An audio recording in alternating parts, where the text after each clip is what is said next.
I see incredibly long hair. These beings have the most beautiful, beautiful long hair.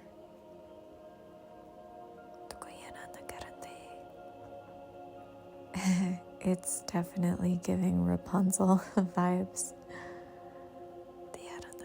but not quite that dramatic of long hair. They grow it to their feet in length. They are humanoid, but different.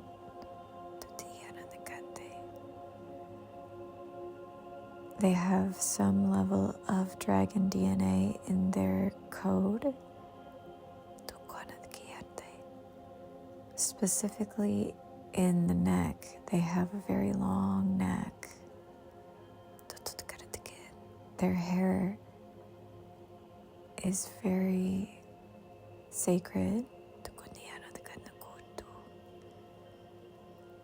and they grow it to their feet in length for a reason.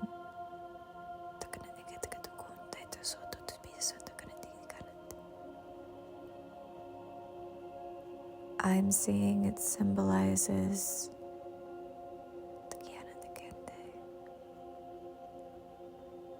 their achievements. When you've grown your hair to your feet, it means you have been fully grounded. Or this is interesting, they're saying their gods consider them to have been fully grounded.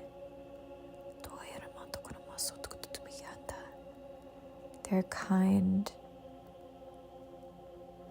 can always grow their hair to the ground, but not in a way we would think with hair products or time.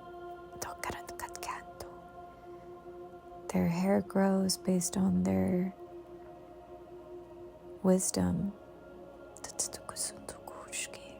So the longer it gets, it's a symbol of how wise they are becoming. When it reaches your feet, it means you're ready to,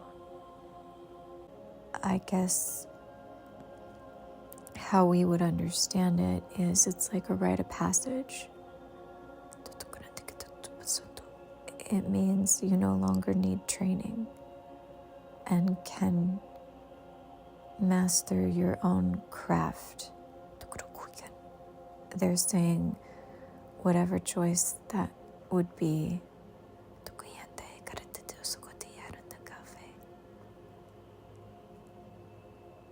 they have many trades, is what they're saying. They come from a different planet.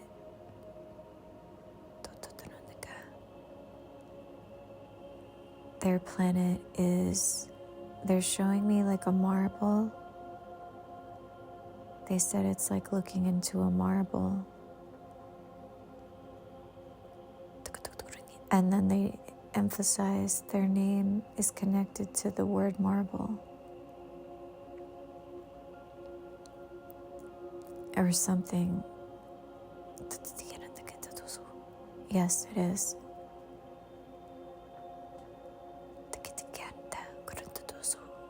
I think I'm speaking to one ambassador or representative. Yes, for now, but there are others present in this session. They've been instructed to listen so far,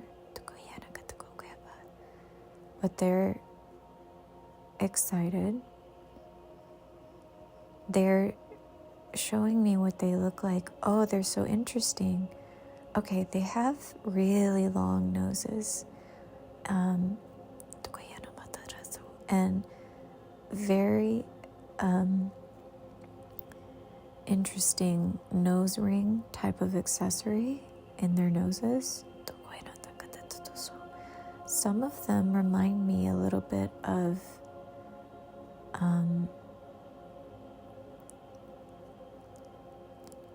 yeah, of course. Okay, so yeah, they do have deer-like features, but they also have like multiple species within this species. So it's like there's beings with deer-like noses that are long, and then there are some that are.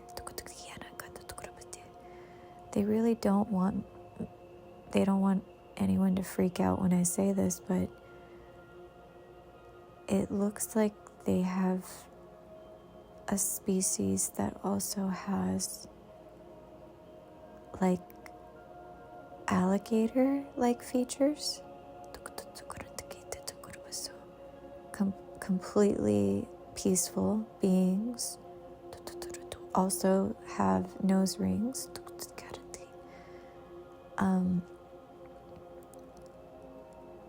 And I'm asking them, do they also grow the hair? And yes, they do. They do. This rabbit does not want me to get lost in my image of what an alligator looks like, because they can see what I'm seeing. They said, oh, that looks terrifying. No. Ours is different. Think of it without, they're saying like, take away the teeth, smooth out the skin. They're showing me the nose is a lot more shapely, and the nostrils are a little bit more like a deer's nostrils versus an alligator's nostrils. It's a very interesting looking group. They have another species here, also deer-like, but not like a normal like doe or elk, but more like an antelope. They are a little shyer. So this rep who I'm looking at that looks like an antelope is is the rep is saying a similar, if not the same, species as the very first Akashic librarian that I met. That's very cool. I am saying it's really nice to meet you. The rep is giving me a bit of a smile energy, but not saying anything. Still very shy, but feeling seen. Don't mind that. It's okay. Okay, interesting. So I'm asking, why am I here? And I'm also following up with can I help you in any way? And they said, yes, you can. They said they're happy to share about their group and for me to mediate to whoever's listening. And they've heard many different things about the humans.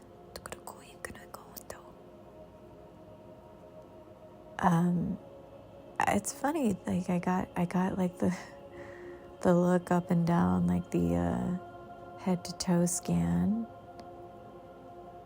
and this being is kind of saying in a way they're not as bad as they made them sound.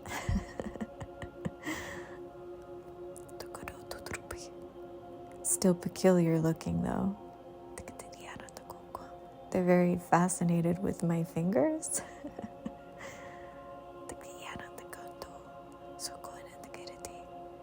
They said, why do they have so many fingers? That's funny. So I asked them, can you show me your fingers? He's putting his hand up.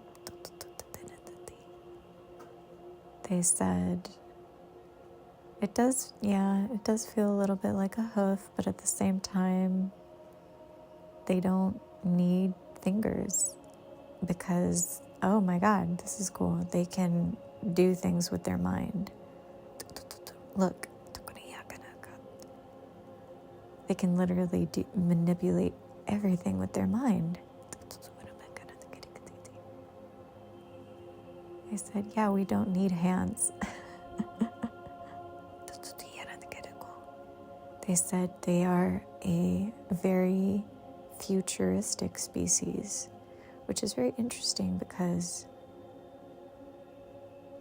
most of the time I hear the word ancient or advanced, but they said future. We are from the future. Like our future? No. The future.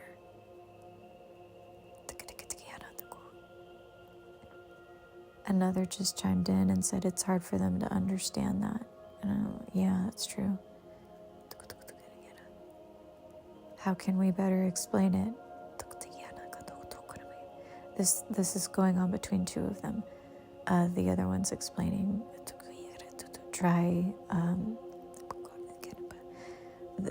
The other rep is explaining our linear timeline.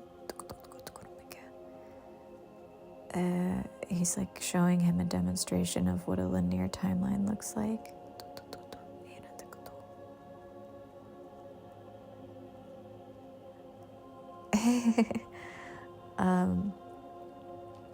The rep looked at me and he's like, how do you function on such a limited dimension? But he's truly impressed by it. He said to another, he's saying it's his associate, or like their equivalent of an associate. He like whispered something along the lines of, we could learn from these ones. They are okay. Yes, they're from the future. A different dimension. They are made of time in a way. I'm seeing their faces blur a lot, like motion, like slow motion type of a blur, or like really fast, but still like the streaks behind them. They move fast, really fast. Time is part of our biology. That's cool.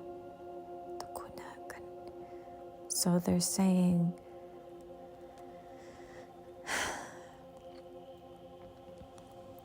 what I'm getting is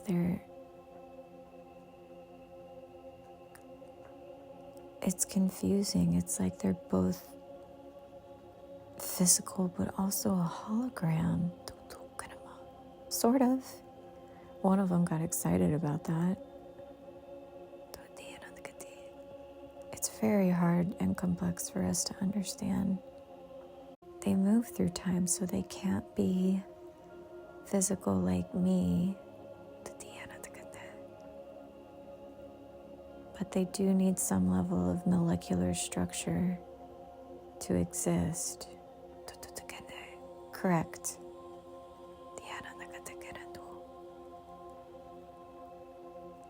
They do have a planet. Oh, wow. So they said, and they said it with such pride too. They said it's a holy planet, but they don't mean it as in like a religious term. It's a hollow planet with holes. We go in and out of the planet. But what about light or time? We don't need light.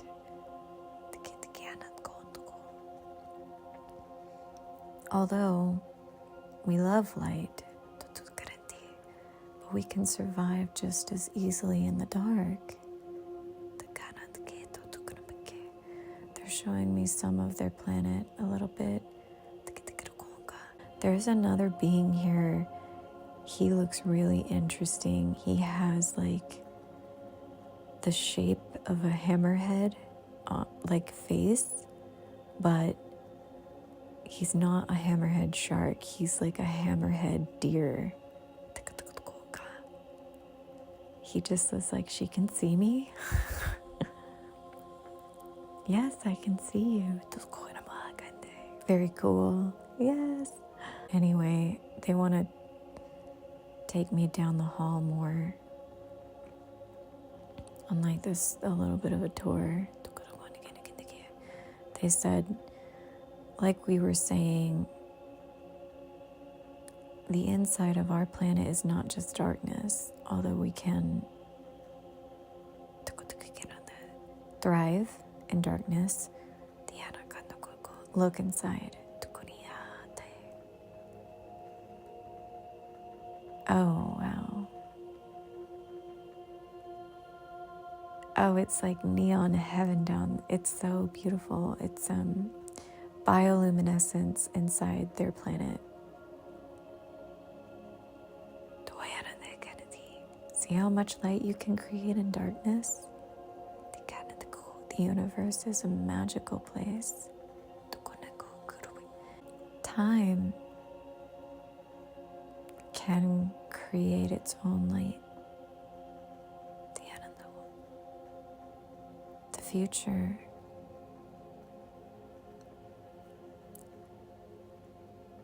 is this. Their compass is similar to our watches. It does not have a north, south, east, and west, or a northwest, or a southwest, anything like that.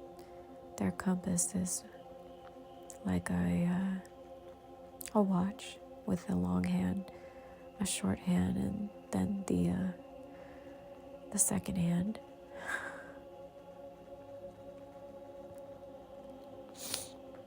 And their compass is time, which directs them quite differently than how a compass directs us, because they travel through time and they don't need to know whether or not they need to go north or south, east or west. They just go to a time if they need to. They're showing me some of their beautiful jewels, some of their stones that they feel are very precious to them. I'm seeing their colors are blue and pink.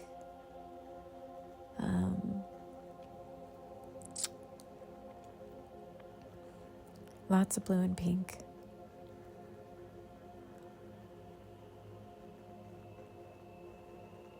Very, very bright. Gold as well.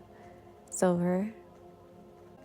I'm seeing their planet again, but from a very outside perspective now. It is beautiful. It's It is circular, and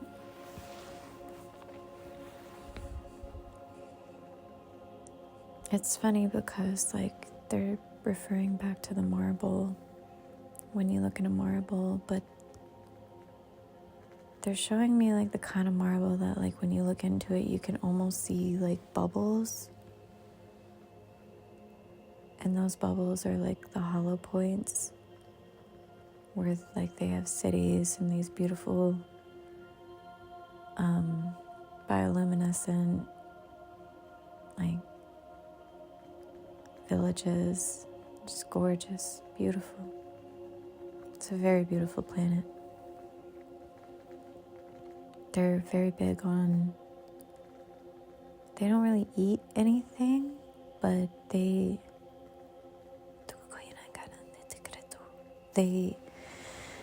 do feed off of something.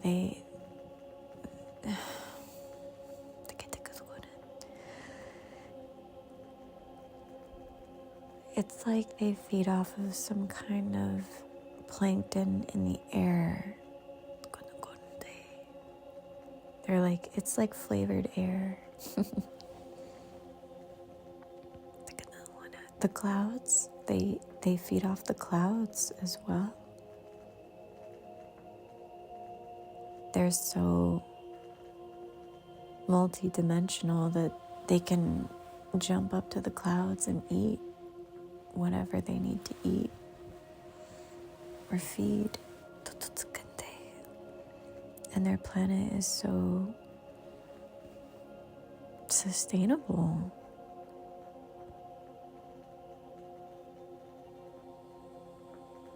It's a very sustainable planet. It's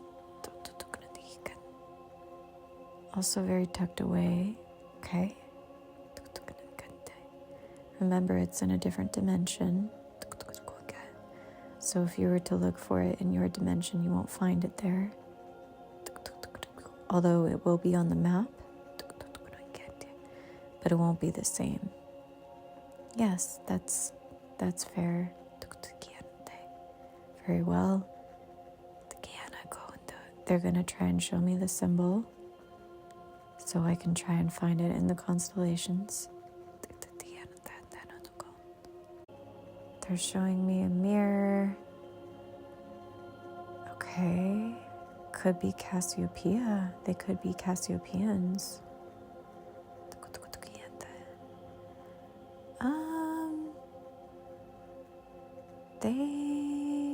It's like a yes and a no on that one. But they're showing me a mirror.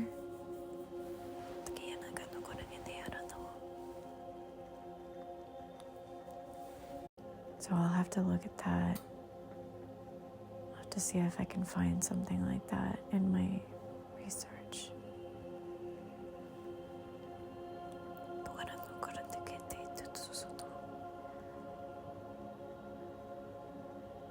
They do play a role in timelines.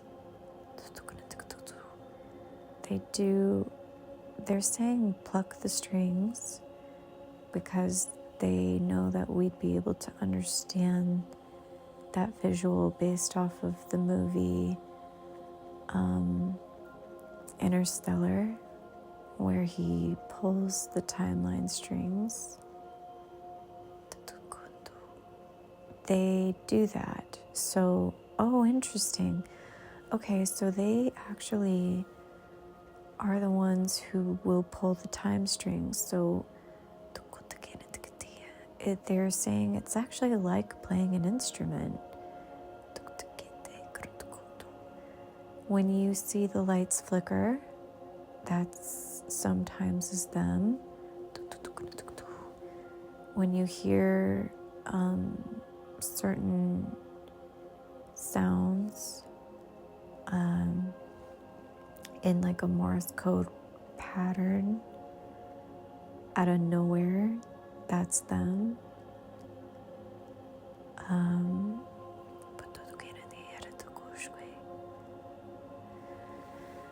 They don't really, the only time they dabble in music is when, it's funny, like I'm seeing like record skipping or like CD skipping, or like maybe if your Bluetooth isn't fully connected, they'll disconnect it, then reconnect it. So you'll hear like a skip or two or three or four in the song. That's how they interfere. So anytime you hear or see something that feels like it's Morse code, that shouldn't physically be seen or felt or heard, that is actually them. Yes, very good. So you work with the earth then. We're known to assist, yes. We actually are becoming more and more involved. But they help with other planets as well. Again, their gift to Earth is quite literally Morse code. So their star seeds who have incarnated they play a role in code, literal codes. Morse code being the most well-known. In fact, they actually don't like to incarnate on Earth, but their technology needed representatives to incarnate to make progress. And this again was very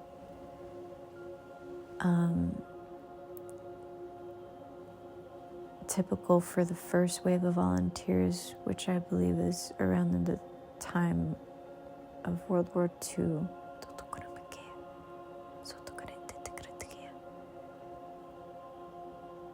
They're showing me other types of codes that they do. These are all hidden codes. They're very good at hidden codes. So that's kind of like their gift and technology that they share with us. But we have yet to identify their code when they are altering the timeline strings.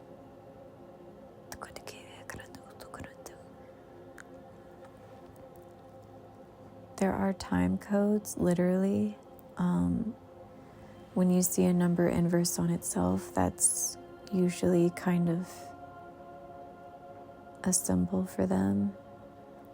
So 1221, 1001, 1331, 5225, anything like that. That's kind of more represents them. How do you multiply? We have a very different way of creation.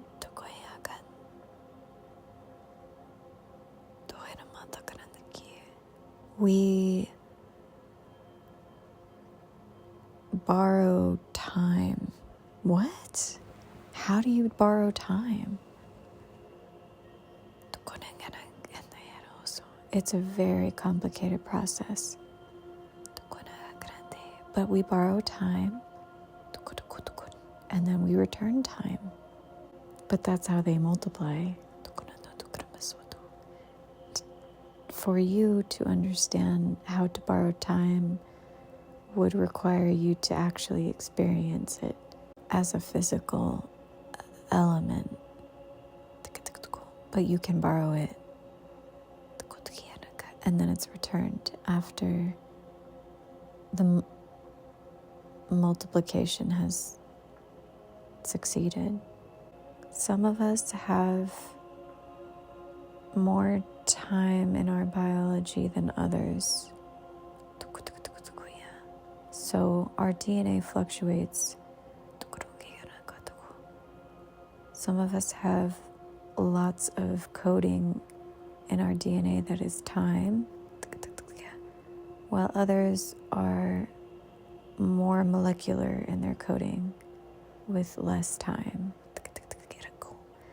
So again, this goes back to the length of our hair. The hair reaches the feet when we have encoded enough time. Those who are more molecular can still grow their hair, but it requires a transition to similar to that of a butterfly, a metamorphosis. So if you're going to grow your hair to the ground, you must undergo a type of metamorphosis. And the hair is not as physical as you're imagining it to be. The hair is literally made of strings of time. What? Cool, isn't it? Oh my God, it's so cool.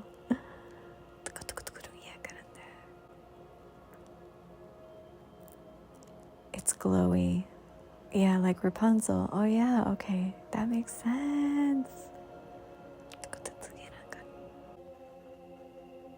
Saying that their spaceships look like arrows. Almost kind of like the arrow you see on a mouse, like on a keyboard, on a computer. They're saying their spaceships look like that.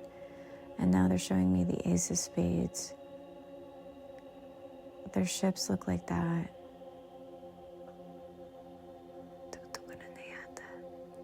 Even though they are time travelers, they're showing me like in their dimension. For the more molecular beings, their ships are like spades. They work really well with the throat chakra because they have such beautiful long necks. They've mastered the throat chakra.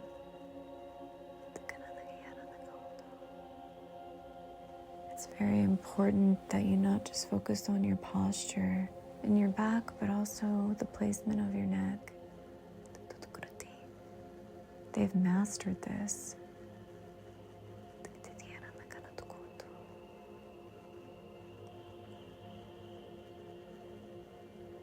Chin always up. Their chins are always up.